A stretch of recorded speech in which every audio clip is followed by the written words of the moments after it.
बिस्मिल्लाहिर्रहमानिर्रहीम। इस video lecture में हम वेरिफिकेशन एंड वैलिडेशन के बारे में पढ़ेंगे।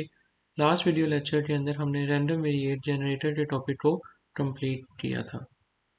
ऑब्जेक्टिव जो है इस वीडियो लेक्चर में, उसमें हमारा जो मेन फोकस होगा वो वेरिफिकेशन, कैलिब्रेशन एंड वैलिडेशन के ऊपर होगा कि हम अपने सिमुलेशन मॉडल्स की किस तरह से वेरिफिकेशन करते हैं, कैलिब्रेशन करते हैं एंड वैलिडेशन जो है वो परफॉर्म करते हैं, and what is the difference between these terms. Previously हम पढ़ चुके हैं कि हम किस तरह से अपने इनपुट मॉडलिंग के थ्रू डाटा को कलेक्ट करते हैं और जो हमारी थ्योरेटिकल डिस्ट्रीब्यूशन है उसको हम किस तरह से अपने मॉडल के ऊपर अप्लाई करते हैं और हम किस तरह से उनकी सिलेक्शन करते हैं, उनके पैरामीटर की टेस्टिंग किस तरह से करते हैं, एंड देन हम अपने मॉडल को बिल्ड करते हैं। एंड मॉडल की बिल्डिंग के बाद हम कुछ रिजल्ट्स जो हैं वो कंक्लूड करते हैं। पर्टिकुलरली इस वीडियो लेक्चर के अंदर जो हमारा फोकस होगा वो सिमुलेशन डाटा के आउटपुट एनालिसिस के ऊपर होगा कि जो हमने डाटा कलेक्ट किया था from our input model. Let's say कि मेरे पास ये जो डिस्ट्रीब्यूशन है वो एक्सपोनेंशियल डिस्ट्रीब्यूशन को रिप्रेजेंट कर रही है कि मेरा मीन इंटरवल टाइम जो है वो एक्सपोनेंशियली डिस्ट्रीब्यूटेड है, और देन फर्दर आगे जो प्रोसेसेस है मेरे मॉडल के अंदर होंगे और उसके बाद मुझे कुछ रिजल्ट्स जो है वो कुछ इस तरह से मिल रहे हैं। अब पर्टिकुलरली हमारा जो फोकस है वो अब आउटपुट्स के ऊपर होगा rather than the inputs.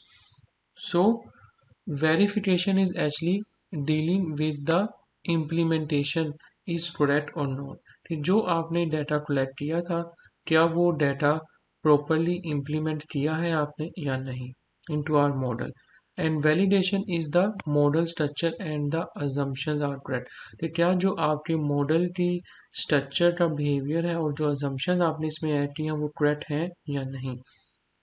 Otherwise आप इसको कैलिब्रेट करते हैं and it is the iterative process of turning a model to improve its match to reality. तो हम ये कैलिब्रेशन कंटिन्यू रखते हैं तब तक जब तक कि हमारा मॉडल जो है वो हमारे रियल सिस्टम के साथ रियलिटी को रिप्रेजेंट नहीं करता। So we have to test our completed simulation model to verify that there are no coding errors and validate that our model structure and assumptions are correct। तो हम क्या करेंगे, हम टेस्ट परफॉर्म करेंगे कि जो हमारा सिमुलेशन मॉडल है उसको हम पहले तो वेरीफाई करेंगे उसमें कोई भी कोडिंग का एरर नहीं है, और डीबगिंग जो है उसकी रिमूव करेंगे, लाइक डीबगिंग करेंगे कि हमारे मॉडल की अंदर कोई भी डीबगिंग से रिलेटेड लाइक कोई भी एरर नहीं है, हमने सब डाटा की जो इनपुट मॉडलिंग की रिक्वायरमेंट थी वो सक्सेसफुली प्रॉपरली ऐड की हैं अपने मॉडल में।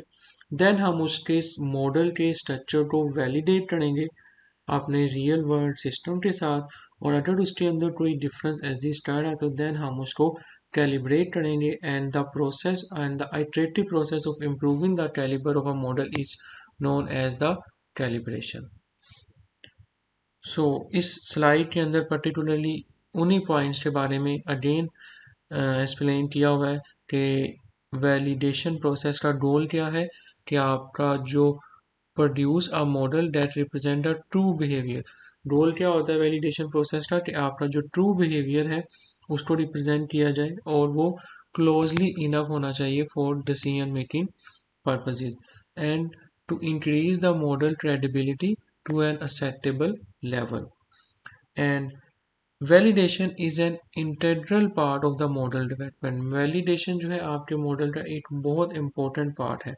जिस तरह से इनपुट बहुत इंपॉर्टेंट, लाइक इनपुट मॉडलिंग बहुत इंपॉर्टेंट पार्ट था, उसी तरह से आउटपुट एनालिसिस भी बहुत इंपॉर्टेंट पार्ट है। हाउ, अगर आपके इनपुट्स प्रॉपर है तो आपकी आउटपुट्स भी ठीक होंगी, अगर आपकी इनपुट्स गलत हैं तो आपकी आउटपुट्स भी गलत आएंगी, like ditto, garbage in garbage out, जैसा हमने प्रीवियसली पढ़ा है। So verification is building the model correctly. तो वेरिफिकेशन क्या है कि आपने जो मॉडल बनाया है वो प्रॉपरली बिल्ड किया है और उसके अंदर आपने इनपुट मॉडलिंग और उसके स्ट्रक्चर को प्रॉपरली इम्प्लीमेंट किया है। But validation is building the correct model, like it should accurate the representation of the real system. तो आपके रियल सिस्टम के साथ जो आप चेकिंग कर रहे हैं अपने मॉडल की, उसको हम वैलिडेशन कह रहे हैं, जैसा मैंने पहले एक्सप्लेन किया। और वेरिफिकेशन क्या है कि जो आपके इनपुट मॉडल का डाटा है, जो स्ट्रक्चर है वो आपने प्रॉपरली करेक्टली बिल्ड किया है या नहीं किया। And most of the method are the informal subjective comparison while the few are the formal statistical procedure। तो कुछ सब्जेक्टिव कंपैरिजन भी होते हैं as well as statistical procedures भी अवेलेबल हैं जिसके थ्रू हम अपने मॉडल की जो वैलिडेशन है वो चेक करते हैं, जिनके बारे में हम पढ़ेंगे। तो इस स्लाइड में आप देख सकते हैं कि जो मेरा मॉडल है, फर्स्ट स्टेप क्या होगा कि जो मेरा रियल सिस्टम है, मुझे अपने रियल सिस्टम का एक कॉन्सेप्चुअल वैलिडेशन मॉडल तैयार करना, लाइक कॉन्सेप्चुअल मॉडल बनाना है। कॉन्सेप्चुअल मॉडल का क्या मतलब, जिसमें आपके सिस्टम और के जो कंपोनेंट्स हैं और उसकी अजम्पशंस आपने डिफाइन करनी है, स्ट्रक्चर अजम्पशन डिफाइन करनी है, interaction between the system and components आपको पता होना चाहिए, और input parameters and data assumptions जो हैं ये आपने डिफाइन करनी है in our conceptual model. So as a first step आप क्या करेंगे, अपने कंपोनेंट्स की आइट्रेशन, डाटा कलेक्शन को डिफाइन करेंगे, एज वेल एज वो पीपल जो आपके रियल सिस्टम के अंदर वर्किंग कर रहे हैं आप उनके साथ इंटरेक्ट करेंगे, सो डैट कि जो बेहतर नॉलेज आपको उस सिस्टम के ऊपर वर्किंग करने वाला पर्सन प्रोवाइड करेगा वो आपको नहीं पता चल सकता। सो आपने इस चीज़ का एडवांटेजेस लेना है, और जो लोग उस डायरेक्ट सिस्टम के साथ अपनी वर्किंग शो करवा रहे हैं, लाइक जो परफॉर्म कर रहे हैं अपना काम, उसके साथ आपने इंटरव्यूज कंडक्ट करने हैं ताकि आपको अपने रियल सिस्टम के बिहेवियर का पता चल सके। जब आपको ये इन्फॉर्मेशन मिल जाए तो फिर आपने उसका कंसेप्चुअल मॉडल बनाना है, और कंसेप्चुअल मॉडल के अंदर जैसे मैंने एक्सप्लेन किया अजम्पशंस होंगी आपके कंपोनेंट्स की, हाइपोथेसिस आप डेवलप करेंगे, और जो सिस्टम का स्ट्रक्चर है वो आप डिफाइन करेंगे। देन आप क्या करेंगे, अपने इस कंसेप्चुअल मॉडल की रियल सिस्टम के साथ वैलिडेशन परफॉर्म करेंगे, एंड आफ्टर दैट आप कंप्यूटर प्रोग्राम के थ्रू अपना मॉडल जो है वो बिल्ड करेंगे, like you have to implement an operational model using the software। Then आप इसकी वेरिफिकेशन करेंगे अपने मॉडल की, और ये एक आइटरेटिव प्रोसेस है, it's not a linear process. We will return to each step many time while the building, verifying and validating the model. जब तक हमारा मॉडल की testing, verification and validation complete नहीं हो जाती हम ये प्रोसेस कंटिन्यू रखेंगे, सो डैट कि हमारा मॉडल जो है वो ट्रू बिहेवियर रिप्रेजेंट करे हमारे रियल सिस्टम का।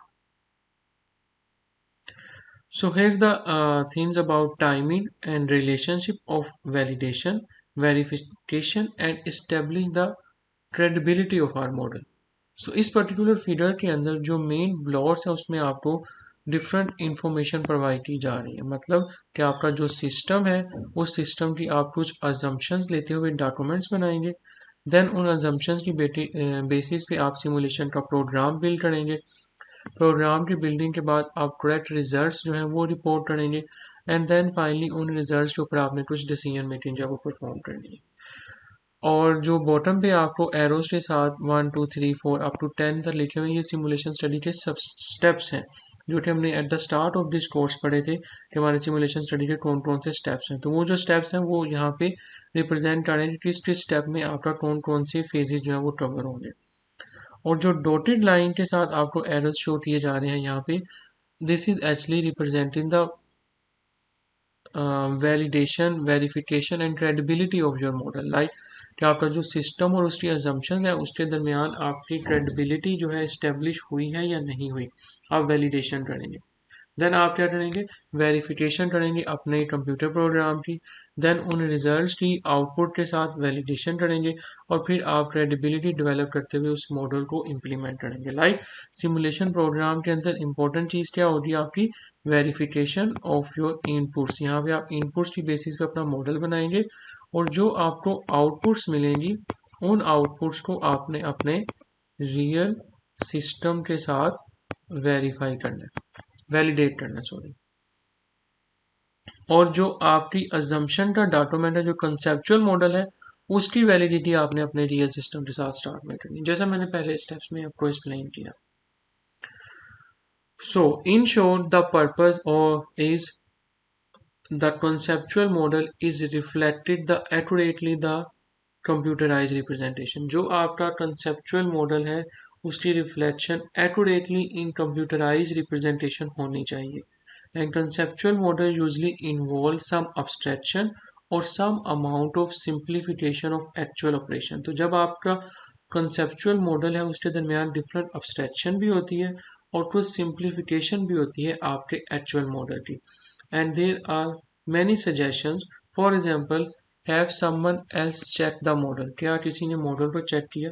आपने क्या मॉडल की फ्लो डायग्राम बनाई है so that you can see the logically possible action a system can take when the events occur? And can you examine the model output or reasonableness under the variety of inputs parameter setting? कि different inputs parameter की setting के against क्या आपने model की outputs को examine किया है या नहीं? And have you print the input parameters at the end of simulation of your study? जो आपकी simulation की study है उसके end पे क्या आपने input parameters को print किया है? And made sure that they not be changed in एडवेंचुअली कि क्या जो आपके पैरामीटर्स हैं वो चेंज तो नहीं हो रहे? तो ये कुछ सजेशन है जो आप अपने मॉडल के साथ प्ले कर सकते हैं, उनको देख सकते हैं। So that have you made the operational model as self documented as possible. तो क्या जो आपने मॉडल बनाया है उसकी सेल्फ डॉक्यूमेंटेड की है ऑपरेशन मॉडल की, that actually gives the precise definition of every variable used and a general description for the purpose of each sub model procedure component or some other model subdivision। तो आपने क्या अपने model की सब documenting properly perform की है या नहीं की, सो डैट कि जो आपके मॉडल के सब कंपोनेंट्स हैं, मॉडल्स हैं, सब डिवीजन है, क्या वो उनको आप इजीली अंडरस्टैंड कर सकते हैं या नहीं, और the operational model is animated और not, and have you verify what is seen in the animation that imitate the actual system. तो क्या आपने अपने मॉडल की एनिमेशन परफॉर्म की है और आपकी एनिमेशन जो है एक्चुअल मॉडल के रिजल्ट के साथ किस तरह से वेरीफाई हो रही है, किस तरह से वैलिडेट हो रही है, क्या वहाँ पे भी क्यूज लग रही हैं एज जैसी आपकी एक्चुअल सिस्टम में लग रही हैं? अगर ऐसा नहीं हो रहा तो इट मीन्स कहीं ना कहीं आपके इनपुट्स में इश्यूज हैं। So you have to first correct them. So the interactive run controller or debugger is an essential component of the successful simulation model building.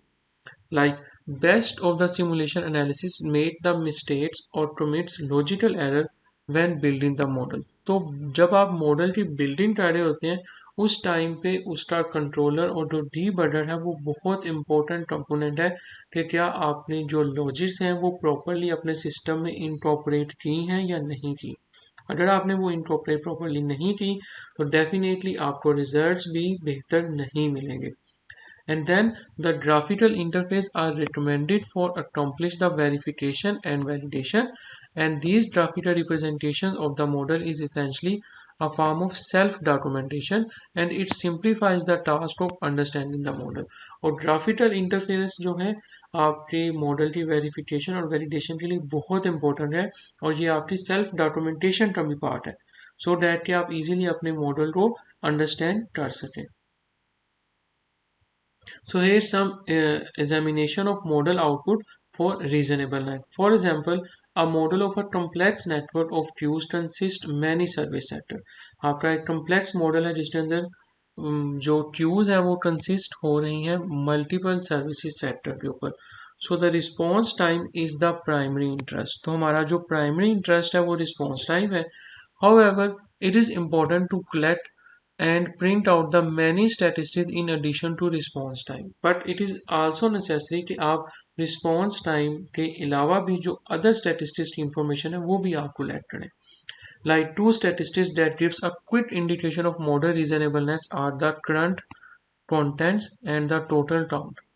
For example, if the current content grow in a more or less linear fashion as the simulation runtime increases, it means that the model is likely that our queue is unstable। Like अगर आपका model जो है उसका content grow कर रहा है जैसे जैसे आपके सिमुलेशन का टाइम इंक्रीज हो रहा है, इट मीन्स कि आपका मॉडल जो है वो स्टेबल नहीं है, वो अनस्टेबल है। और if the total count of some subsystem is zero, that actually indicate the no item entered that subsystem or a highly suspect occurrence। and if the total and the current count are equal to 1, and that can indicate an entity has captured a resource but never freed that resources. So these are the some things जिनको आपको देखना पड़ेगा for model की examination से related. And you have to also compute the certain long run measures of performance, like compute the long run server utilization and compare the simulation results. Documentation and use of trace. These are the some other two important tools related to your model verification and validation, like a mean of clarifying the logic of model and verifying its completeness. Documentation is necessary, and a detailed printout of the state of simulation model over the time is most important for traceback. तो आपकी detail documentation और आपके print outs की detail information आपके पास होनी चाहिए. So again validation is the overall process of comparing the model and its behavior to the real system, while calibration is the iterative process of comparing the model to the real system and making the adjustment. जैसा मैंने आपको at start of the slide, at start of the lecture explain किया, same यहाँ पे मैंने repeat किया है just to summarize the things कि वैलिडेशन जो है आपकी ओवरऑल प्रोसेस की क्या कर रही है, कंपेयर द मॉडल, जो आपका मॉडल है उसके बिहेवियर को रियल सिस्टम के साथ कंपेयर कर रही है. और कैलिब्रेशन जो है एक आइटरेटिव प्रोसेस है जो कि आपके मॉडल और रियल सिस्टम के दरमियान कंपेयर करते हुए एडजस्टमेंट जो है वो परफॉर्म कर रही है लाइक दिस. सो इस फिगर में आप देख सकते हैं कि ये मेरे पास एक रियल सिस्टम है और इसको हमने कंपेयर करना है अपने इनिशियल मॉडल के साथ. और जो हमें इंफॉर्मेशन रिसीव हुई है वो हमारी फर्स्ट रिवीजन होगी. जब हमने इसको कंपेयर किया, जो हमें इंफॉर्मेशन मिली उसके लिए हमने फिर फर्स्ट रिवीजन की और फिर अगेन कंपेयर किया, एंड देन जो इंफॉर्मेशन मिली उसकी बेसिस पे हमने फिर इसको रिवाइज किया, और रिवाइज करने के बाद हमने फिर सेकंड रिवीजन जब वो परफॉर्म की. तो जो इन्फॉर्मेशन हमें रिसीव हो रही है फर्स्ट की सूरत में, उसके दरमियान हमने रिवीजन की, देन हमने अगेन रिवीजन की. तो ये एक आइटरेटिव प्रोसेस है जो कि कंटिन्यू रहेगा जब तक कि आपका मॉडल और आपका एक्चुअल जो रियल सिस्टम है उसके दरमियान कैलिब्रेशन जो है लाइक वैलिडेशन जो है वो सक्सेसफुली अचीव नहीं हो जाती.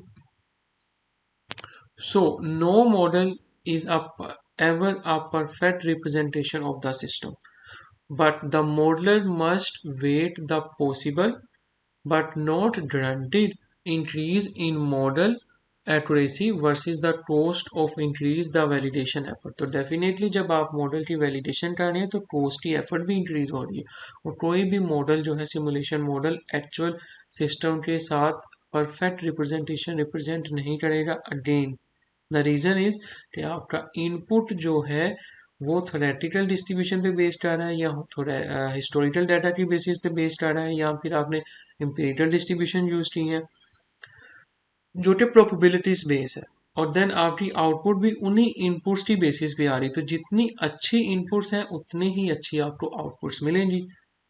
But it can't think but we can't say कि जो आपकी इनपुट्स हैं वो आपकी ट्रू एक्चुअल सिस्टम के साथ आउटपुट्स को रिप्रेजेंट करेंगी, बिकॉज आपका मॉडल प्रोबेबिलिटी बेस है. तो जो रिजल्ट्स आपको मिल रहे हैं वो भी प्रोबेबिलिटी बेस्ड मिल रहे हैं जो आपने इनपुट्स डिफाइन किए अपने मॉडल में.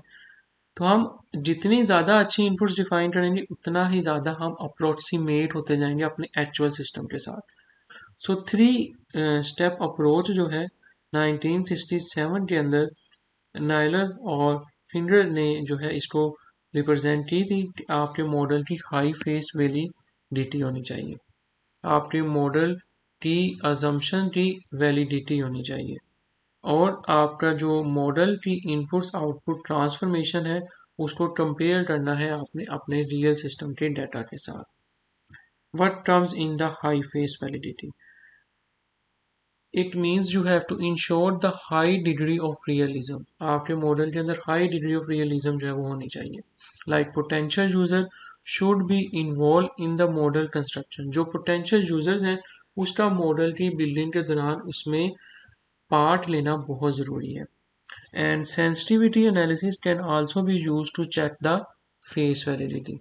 For example, in most of the twin system, the arrival rate of customers were to increase. It would be expected that the server utilization, queue length and delay would tend to increase. अगर हमारे customer का arrival rate जो है वो increase कर रहा है main हमारे ट्विन सिस्टम के अंदर, तो ये एक्सपेक्टेड है कि हमारी सर्वर यूटिलाइजेशन, क्यू लेंथ और जो डिले है वो भी इंक्रीज हो रहा। अगर ऐसा नहीं हो रहा, इसके रिवर्स है, तो इट मीन्स कहीं ना कहीं कोई मसला है जिसको आपने करेक्ट करना है। In validate the model assumption, there are general class of model assumptions, structure assumption and the data assumption. Structure assumptions are related to how the system operates, and the data assumptions are the reliability of data and its statistical analysis. For example, in the case of bank example, the customer twin and service facility in a bank, the structure assumption would be the customer waiting time in one line versus the many line, and is serving pattern like first come first serve versus the priority basis. And data assumption include inter-arrival time of the customer, inter-arrival time during the SLAT period, service time for commercial accounts, service time for personal accounts, and verifying the data reliability with bank manager, and test with correlation and goodness of fit test for the data. So these are the themes or points that actually comes under the structure assumptions as well as the data assumptions for validating the model assumptions heading. And finally, validate the input output transformation, and the goal is to validate the model ability to predict the future behavior, and the only objective test of the model as a whole. So if the input variable were to increase or decrease, then the model should accurately predict what would be happen in the real system, and the structure of model should be accurate enough to make a good predictions for the range of input data set of interest.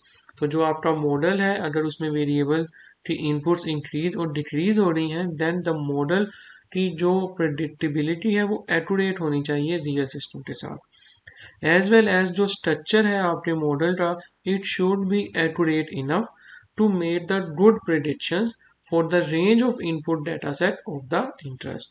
So in this process, the model is used as an input-output transformation, and the only possible approach is use the historical data that have been reserved for validation purpose only. Remember, input modeling में आपने input का data collect किया था और उस actual system के जो output का रिजल्ट थे वो आपने रिजर्व कर लिए थे। अब हम उनके साथ अपने मॉडल की आउटपुट को टेस्ट करेंगे और उनके दरमियान वैलिडेशन जो है वो चेक करेंगे।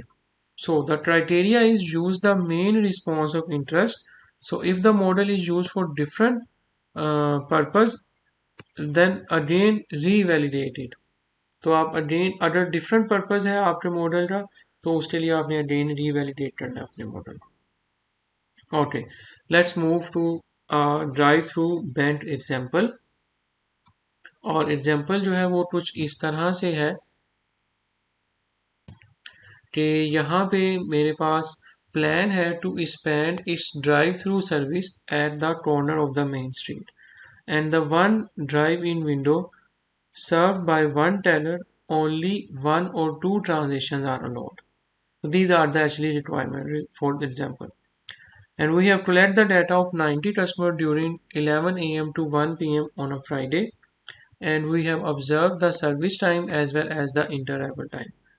And we donate the service time as XI and the inter-arrival time as AI. And we observe the service time up to 90 customers as well as the inter-arrival time of 90 customers.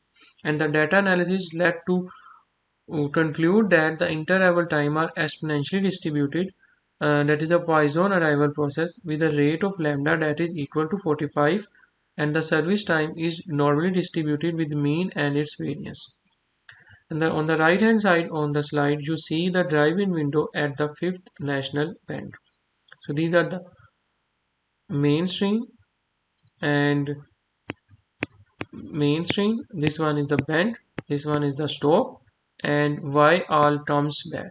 तो ये जो wise हैं ये आपके पास basically random वेरिएट्स हैं, like entities हैं जो आपके सिस्टम में एंटर हो रही हैं इस बैंक में. So, the model was developed in a close consultation with the bank management and employees, and the model assumptions were validated. Resulting model is now used as the black box, and it takes all the input variable specification and transform them into a set of output or response variable. So the input and output variables are shown below. So here you can see the input variable column and the model output variables, that is y, like entities जो है आपकी. So D is actually donate the decision variable and H is for other variables. And we know that the Poisson arrival rate is 45 per hour, like H11, H12 and so on. H1 जो है आपका first decision variable को represent कर रहा है, मतलब inter arrival time है पहली एंट्री का, सेकंड एंट्री का and so on. Service time जो है वो नॉर्मली डिस्ट्रीब्यूटेड है, लाइक H21 क्या है, वो आपका सेकंड डिसीजन वेरिएबल को रिप्रेजेंट कर रहा है, D2 and H2, H2 3, H24, H24 and so on. तो 1 2 3 4 जो सेकंड वैल्यूज़ हैं वो नंबर ऑफ एंटिटीज़ को रिप्रेजेंट कर रही हैं, कस्टमर को रिप्रेजेंट कर रही है, और जो फर्स्ट एंटिटीज़ हैं वो आपके इनपुट वेरिएबल्स को रिप्रेजेंट कर रही हैं. So D1 is the one teller, D2 is 1.1 minute, that is the mean service time, and D3 is the one line. These are the some input variables. And for model output variable, mean the variable of primary interest to the management are y1, y2 and y3. Mean we want to calculate the teller's utilization, average delay and the maximum line length. Other output variables of the secondary interest are observed arrival rate, service time, average service time, and the sample standard deviation of the service time and the average length of the waiting line. तो ये Y4 से Y7 जो है ये सब other secondary interest के मेरे पास variables हैं, और Y1, Y2, Y3 जो है मेरे पास प्राइमरी इंटरेस्ट के वेरिएबल्स हैं जो कि मैनेजमेंट इनके ऊपर फोकस करना चाह रही है. तो ये मेरे पास ब्लैक बॉक्स है, इसके अंदर आप क्लियरली देख सकते हैं input variables and model output variables को. सो पॉइजन अराइवल और जो सर्विस टाइम है ये मेरे पास अनकंट्रोलेबल वेरिएबल्स हैं, मीन इंटर अराइवल टाइम और सर्विस टाइम. और जो कंट्रोलेबल वेरिएबल्स हैं हमें 8 टेलर रिक्वायर्ड है, like mean service time 1.1 minute है या 1 लाइन है, हम इनको चेंज कर सकते हैं. We can control these variable. Primary interest में हमारे पास y1, y2, y3 है, और सेकेंडरी इंटरेस्ट में y4 से y7 तक हमारे पास ये डिसीजन वेरिएबल्स हैं, लाइक आउटपुट वेरिएबल्स हैं जो हमने चेक करने. So the uncontrollable input variables are denoted by the X and the decision variables are denoted by the capital D and the output variables are denoted by Y. So from the black box point of view, the model takes the input from X and D's and produce the outputs Y. Mean X and D से inputs आएगी, उसकी transformation होगी और हमें outputs मिलेंगे. So F is actually denote the transformation due to the structure of the model. So here you can see the model again. ये मेरे पास input variables हैं, ये मेरे पास model है, और ये मेरे पास output variables हैं for primary interest. तो यहाँ पे मेरे पास टेलर यूटिलाइजेशन है, एवरेज डिले है और मैक्सिमम लाइन लेंथ है. ये मेरे पास रैंडम वेरिएबल्स हैं और ये मेरे पास डिसीजन वेरिएबल्स हैं. सो रैंडम वेरिएबल जो है वो हमारे इनपुट मॉडलिंग को रिप्रेजेंट कर रहे हैं, जहाँ से हमारे पास ये डाटा सेट आया पॉइजन अराइवल और सर्विस टाइम का. देन हमने अपने देखना है कि how do the real and the simulated output compare when using the similar input. हम उन इनपुट्स को यूज़ करते हुए अपने मॉडल की आउटपुट्स को कंपेयर करेंगे अपने एक्चुअल सिस्टम के साथ, और देखेंगे कि उसके दरमियान हमें क्या इंसाइट्स जो हैं, रिजल्ट्स जो हैं वो मिलते हैं. So the real system data are necessary for validation. तो real system का data बहुत ज़रूरी है for model validation. Like system response should have been collected during the same time period from 11 to 1 on the same Friday. तो same Friday, same time, same day आपने उस system की statistics का data collect करना है. Then you can compare the average delay from the model mean y2 with the actual delay z2. So the average delay observed जो हमने किया है that is 4.3 minute. Consider this to be the true mean value that mu naught is equal to 4.3. ये जो हमने actual data को validate किया था उसकी basis पे हमने यहाँ पे mean value जो है वो calculate की है. और जो y2 जो है हमारे पास इसी तरह से लाइक जो हमारा मॉडल रन किया और हमने उसके नतीजे में जो रैंडम वेरिएट जनरेट किए x1 and x2 and y2 should close to z2. Like हमने 6 टाइम जो है स्टैटिस्टिकली इंडिपेंडेंट रेप्लिकेशन परफॉर्म की अपने मॉडल की फॉर 2 आवर्स ड्यूरेशन, और उसके नतीजे में जो हमें रिजल्ट्स मिले हैं वो कुछ इस तरह से है. ये मेरे पास 6 रेप्लिकेशन है, ये मेरे पास अराइवल पर आवर्स है, ये मेरे पास सर्विस टाइम्स है, और ये मेरे पास एवरेज डिलेज है, और ये मेरे पास मीन वैल्यू और स्टैंडर्ड डेविएशन की वैल्यूज़ हैं. अब हमने हाइपोथेसिस टेस्ट जो है वो बिल्ड करना है कि हम कंपेयर करेंगे जो एवरेज डिले है from our model y2 with the actual delay z2 continue. तो हम एक्चुअल को अपने सिमुलेटेड मॉडल के साथ कंपेयर करेंगे. So in that case first we have to define the null hypothesis, evaluate whether the simulation and the real system are the same with respect to the output measure. Mean the h naught of our expected value of y2 is equal to 4.3 minutes, and alternate hypothesis is this value is not equal to the 4.3 minutes. So if h naught is not rejected, then we can say there is no reason to consider the model invalid. Mean our model is actually representing the true representation of the actual system. But if h naught is rejected, then the current version of model is rejected, mean the modeler needs to improve the model. So from t-test that actually used to whether the population mean of a sequence of data is equal to a specified hypothetical value of mu. तो t statistics को हम इस फार्मूले के साथ calculate कर सकते हैं. सो हमारा हाइपोथेसिस जो था वो था कि H naught mean expected value of y2 is equal to expected value of z2. Mean जो हमारी सिस्टम का मीन टाइम है, डिले टाइम, उसको हम अपने सिमुलेटेड सिस्टम के डिले टाइम के साथ कंपेयर कर रहे हैं. तो इस पर्पज़ के लिए जो स्पेसिफाइड टेस्ट हम यूज़ कर रहे हैं for our sample t test, one sample t test use कर रहे हैं. ठीक है. सो y बार जो है वो हमारा सैम्पल मीन है जो हमारा सिमुलेशन से आएगा, x is the standard deviation and n is the sample size, और म्यू हमारा पॉपुलेशन का मीन है जो हमने एक्चुअली कलेक्ट किया है. So if the data are independent and drawn from the normal distribution with hypothetical mean of mu, then we can use the t distribution like student t distribution with n-1 degree of freedom. But to be sure, to first check the independence and normality. अगर आपका data independence है और normal distribution को represent कर रहा है, like normality को represent कर रहा है, देन आप टी टेस्ट जो है वो अप्लाई कर सकते हैं. So Shapiro Wilk to also test के थ्रू आप इंडिपेंडेंस और नॉर्मेलिटी को चेक कर सकते हैं.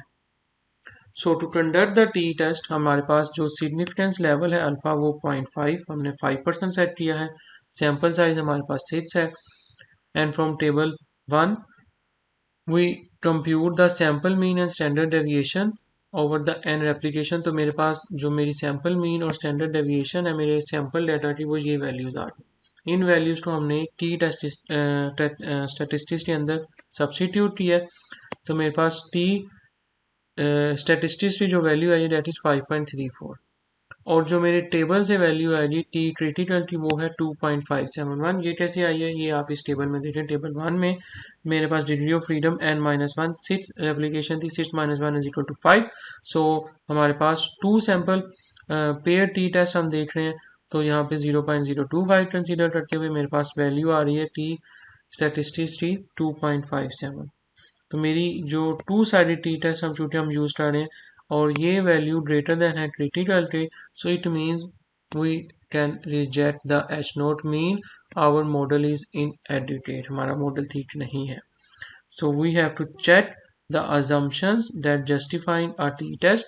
That the observations are normally and independently distributed और नॉट। तो हमें चेक करना पड़ेगा कि जो हमारी डाटा वैल्यूज़ हैं वो नॉर्मली और IID इंडिपेंडेंटली डिस्ट्रीब्यूटेड हैं या नहीं।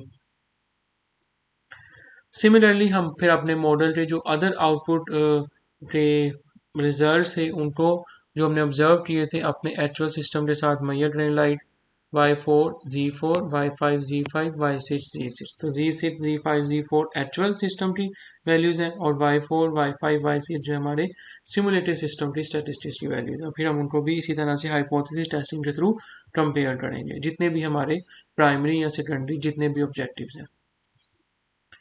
So again move back to the bent example and now note that the model of the bent has been found lacking। हमारे मॉडल के अंदर जो है वो lacking exist आ रही है। What should the modeler do? So upon further investigation the modeler realized that the model contained two unstated assumption। Model के अंदर दो unstated assumption जो है वो मिस थी। क्या? When a car arrived to find the window immediately available, the teller began service immediately, and there is no delay between one service ending and the next beginning when the car is waiting। ऐसा ये दो हमारे पास अनस्टेटेड assumptions थी जो हमारे model के अंदर miss हो रही थी। So the assumption 2 was found to be approximately correct, like service time was considered to be begun when the teller actually began the service, but was not considered to have ended until the car had exited the driving window and next car. So if any had begun the service or the teller saw that the line was empty. On the other hand, assumption 1 was found to be incorrect because the teller had other duties, mainly serving walk-in customer. So if no car were present, teller always finish with a previous customer before beginning the services on the car on a car। ठीक है, सो हमने जो ये find out की हैं assumptions जो हमारे model की अनस्टेटेड रह गई थी। So it was found that the walk-in customer were always present during the rush hour. So that transactions were mostly commercial in nature and taking a considerably long time than the time required to service drive-up customer. So at that, when an arriving car found no other car at a window, it had to wait until the teller finished with the present walk-in customer. So to correct this model inadequacy, the structure of the model was changed that includes the additional demand of the teller's time and the data were collected on the service time of the walk-in customers. And the analysis of these data found that they were approximately exponentially distributed with mean of 3 minutes। और उसकी basis पे हमने again seats replication perform की और हमारे पास ये results आ रहे। तो जो हमारी दो अनएडुकेट स्टेटेड रिक्वायरमेंट्स रह गई थी उनको अब हमने इसमें इम्प्लीमेंट किया है और इम्प्लीमेंट करने के बाद हमने दोबारा सिट्स रेप्लिकेशंस की हैं और इस रेप्लिकेशंस करने के बाद हमने अगेन जो हमारे आउटपुट मेजर्स थे जो हमारे प्राइमरी इंटरेस्ट थे उनको फाइंड आउट किया है। अब हम अगेन उनके ऊपर हाइपोथेसिस टेस्ट जो अप्लाई करेंगे। Mean the null hypothesis is again expected value of y2 is equal to the 4.3 minutes was again conducted according to the procedure previously outline जो प्रीवियसली मैंने एक्सप्लेन किया है। सैम्पल साइज अगेन 6 है और जो alpha है वो हमारे पास अगेन 5% है। तो y2 जो हमने कंप्यूट किया मीन वैल्यू और स्टैंडर्ड डेविएशन वो हमारे पास ये है। तो from table A5 critical value जो वो 2.57 है, ये हमने स्टैटिस्टिक्स कंप्यूट की तो मेरे पास वैल्यू आ गई 0.710 and this value is less than the 2.571 mean do not reject the H node and thus we tentatively accept the model as a valid model। So आपने इस वीडियो लेक्चर में अभी तक ये सीखा है कि हम किस तरह से मॉडल की वेरिफिकेशन वैलिडेशन और क्रेडिबिलिटी में डिफरेंस करते हैं।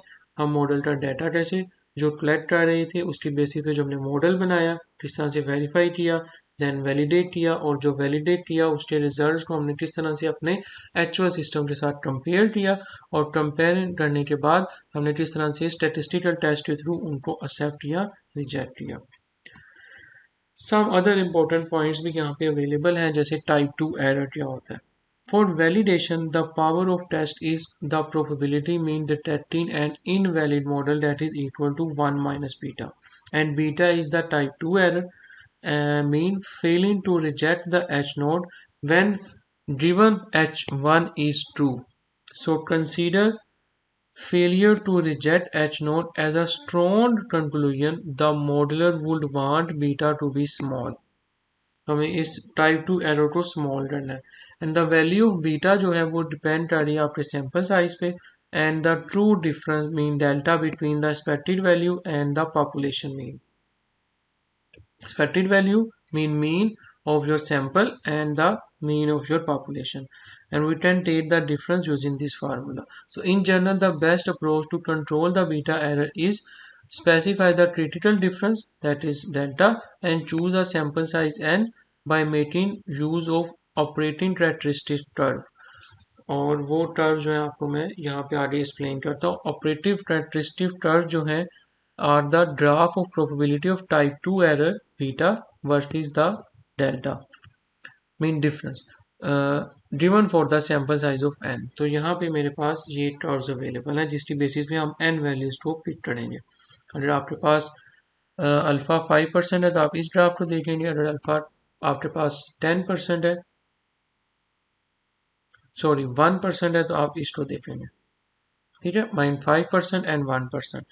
तो यहाँ पे आप देखें किस तरह से हम probability of upsetting H node जो है वो आप इसकी वैल्यू को इंक्रीज कर रहे हैं और डिक्रीज कर रहे हैं. ये देखें एंड 3 के लिए क्या होगी, accepting probability of setting the H node क्या होगी इसके लिए इसके लिए इसके लिए. ये देखें एंड यहाँ पे मेरे पास one sided T test for different values of the sample. तो यहाँ पे वन साइडेड टी टेस्ट के लिए मेरे पास वैल्यूज जो है वो यहाँ पे ऑपरेटेड कैरेक्टरिस्टिक कर्व के अंदर यहाँ पे शो की गई है for different n values. So the type 1 error mean alpha error of rejecting a valid model जो है उसको हम टाइप 1 एरर कहते हैं and it can be controlled by specifying a small level of significance alpha. And type 2 error is known as the beta, and that is the error of accepting a model as valid when it is invalid. तो जब आपका model invalid है आप उसे accept कर लें तो type 2 error है. और error of rejecting a valid model को रिजेक्ट करना जो है वो आपका टाइप 1 एरर है. सो दैट टाइप 2 एरर भी can be controlled by specifying the critical difference and find the delta. For a fixed sample size of n, increase the alpha will decrease the beta. So confidence interval testing आप किस तरह से calculate कर सकते हैं. You can evaluate whether the simulation and the real system are close enough और not. So if y is the simulation output and mu is equal to the expected value of y, then the confidence interval of mu is calculated using this equation. y is the sample mean, t alpha by 2, n minus 1 is the degree of freedom mean. ये test statistic table से value आएगी. s is the standard deviation और n जो है हमारे पास number of replication है, जितनी दफ़ा आपने रेप्लिकेशन जो है रिपीट किया अपने डाटा को. So validating the model, suppose the confidence interval does not contain the mu naught. अगर आपकी सैंपल म्यू की वैल्यू कॉन्फिडेंस इंटरवल में लाई नहीं करती तो क्या हो सकता है कि if the best case error is greater then e, then model needs to be redefined. If the worst case error is less than equal to e, then accept the model. And if the best case error is less than is equal to e, then the additional applications are necessary. And confidence interval contain the mu. Suppose कि जो आपका sample जो आपका population का mean है वो आपके confidence interval के अंदर लाइट आ रहा है.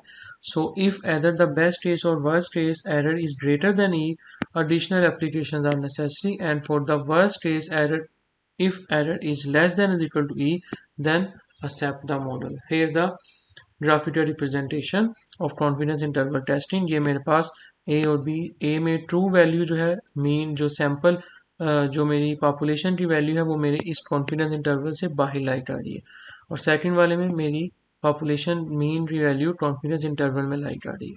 यहाँ पे ये मेरा बेस्ट केस है जो डिफरेंस रिप्रेजेंट कर रहा है कॉन्फिडेंस इंटरवल की इस वैल्यू से इस वैल्यू के साथ, और ये मेरे पास वर्स्ट केस है. ठीक है। इसी तरह से यहाँ पे मेरे पास जब वैल्यू जो है फॉल करेगी बिटवीन द कॉन्फिडेंस इंटरवल, तो ये बेस्ट केस है और ये वर्स्ट केस है। So again move back to the bench example. हमारे पास जो पॉपुलेशन मीन थी that is 4.3, that is close enough is E is equal to 1 minute of the expected customer delay.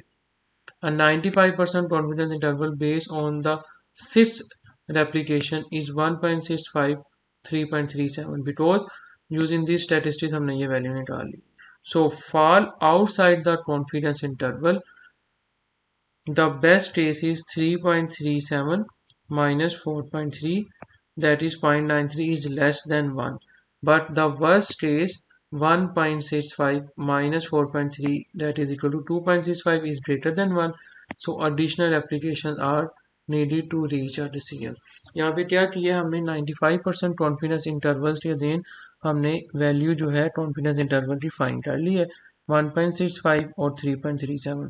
So 3.37 best case की सूरत में इसको minus करेंगे हमारी इस सैम्पल मीन के साथ, तो ये वैल्यू आ रही है 0.93 जो कि लेस देन है 1 के। जो एक्सपेक्टेड एरर है वो 1 है, ई जो है कस्टमर डिले, ठीक है, इससे कम है तो मीन यहाँ पे कॉन्फिडेंस इंटरवल उससे बाई लाइट आ रहा है, इससे कम है, बट द वर्स्ट केस की सूरत में ये वैल्यू ग्रेटर देन है 1 के। So mean the additional application are needed to reach a decision. हमें फर्दर रेप्लीकेशन परफॉर्म करनी पड़ेगी अपने डिसीजन को फाइनलाइज करने के लिए। सिर्फ रेप्लीकेशन आर नॉट इनफ। इस पर्पज़ के लिए सेपरेट अरीना की प्लेलिस्ट मैंने डिज़ाइन की है, उसके अंदर प्रॉपर कि हम किस तरह से सैम्पल मतलब नंबर ऑफ रेप्लीकेशन जो है वो सिलेक्ट करते हैं। So you can watch that video to for find out the value of n, कि आपको कितनी रेप्लीकेशन रिक्वायर्ड है। Okay, you can also use from the historical output data an alternative to generate the input data। हम अपने input data के alternative method यही है कि हम historical data use कर सकते हैं।